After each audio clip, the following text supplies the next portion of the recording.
If you use Inkscape for logos, illustrations, or any kind of detailed vector work, then this setting can save you from a lot of frustration. In this video, I'm going to show you how to configure autosave in Inkscape 1.4 and later, so your work is backed up automatically while you create.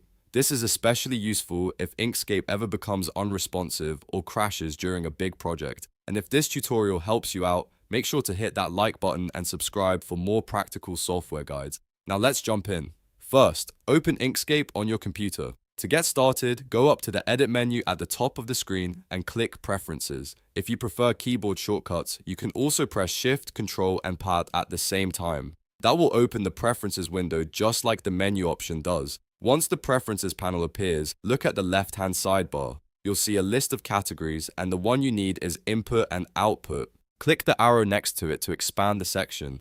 After that, select the Autosave sub-item. This opens the Autosave configuration panel on the right side. Now you'll see the main options for controlling how Inkscape creates backup files. The first thing to do is check the box labeled Enable Autosave. This turns the feature on. Without this box enabled, none of the autosave settings will actually take effect, so this is the key step.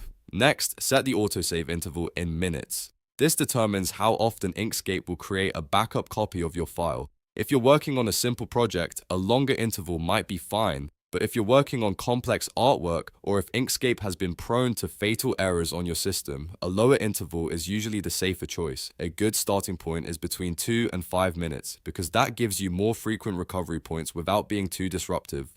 After that, set the maximum number of autosaves. This number controls how many backup files Inkscape will keep before it starts overwriting the oldest ones.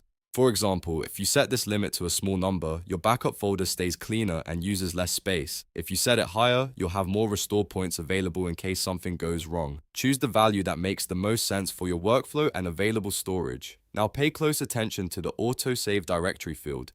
This is where Inkscape stores the backup files it creates. On Windows 11, the default path can sometimes be hidden inside your user app data folder. The path may look something like C, then users, then your username, then app data, then local, then Microsoft, then Windows, then a netcache, then Inkscape. If that folder is buried too deep or hard to find, don't worry, you can change it. To choose a better location, click the browse icon next to the directory field. Then select a custom folder that's easier to access, such as a folder on your desktop or a dedicated backups drive. This can make it much easier to find your saved autosave files later, especially if you ever need to recover work after a crash. Before you finalize the folder, make sure the location has write permissions. If the folder is set to read only, Inkscape will not be able to save backup files there. That means autosave may appear to be turned on, but it won't actually be able to write the backup successfully, so always confirm that the destination folder is writable. Once everything looks correct, simply close the Preferences window.